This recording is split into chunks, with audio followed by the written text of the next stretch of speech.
23 mai 1848, premier jour de liberté des esclaves de la Martinique au lendemain de la promulgation du décret abolissant l'esclavage. En 1998, 150 ans plus tard, les descendants sont par milliers dans les rues de Paris pour honorer les ancêtres plutôt que les institutions républicaines.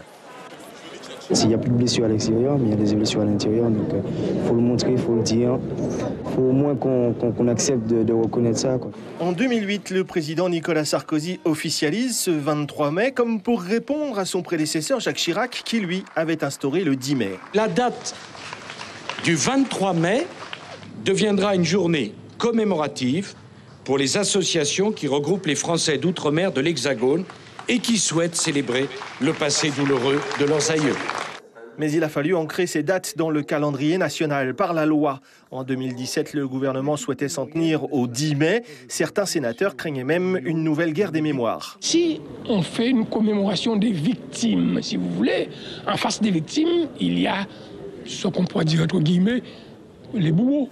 Mais pour le président du CM98, l'enjeu dépasse la bataille d'historiens. C'est par une grève de la faim qu'il obtient gain de cause. Eux qui n'étaient des riens, qui n'avaient pas de nom, n'avaient rien du tout, sont reconnus par les plus hautes instances de la République.